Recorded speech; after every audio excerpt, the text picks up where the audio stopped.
Have you ever wondered why your AC unit turns into an ice block instead of keeping you cool? Today, we're diving into the chilly mystery of a freezing AC unit.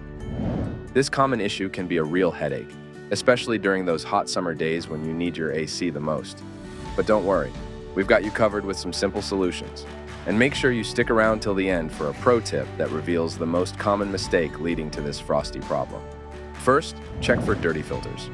That's right, something as simple as the filter can often be the reason that your AC unit is freezing up. A dirty filter restricts airflow, causing the temperature to drop and ice to form.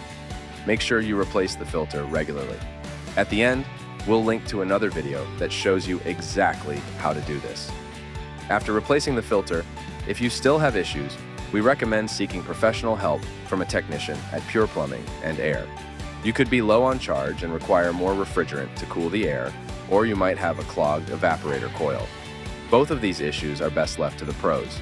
Now, for that secret tip I promised. The most common mistake that leads to a freezing AC unit is neglecting regular maintenance. A quick annual checkup can prevent many of the most common issues and keep your AC running efficiently. Consider joining the Pure Plumbing and Air membership plan, where maintenance checks are carried out annually on all plumbing and HVAC systems to give you peace of mind and reduce costly repairs. Well, you've just learned why your AC might be freezing up and how to fix it.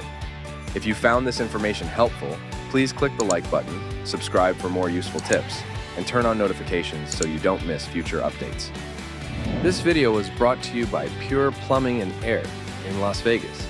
If you need help with any plumbing, heating, or cooling anywhere in Las Vegas or Henderson, Nevada, give us a call at 702-534-1910. And remember, if you've got to be sure, call Pure.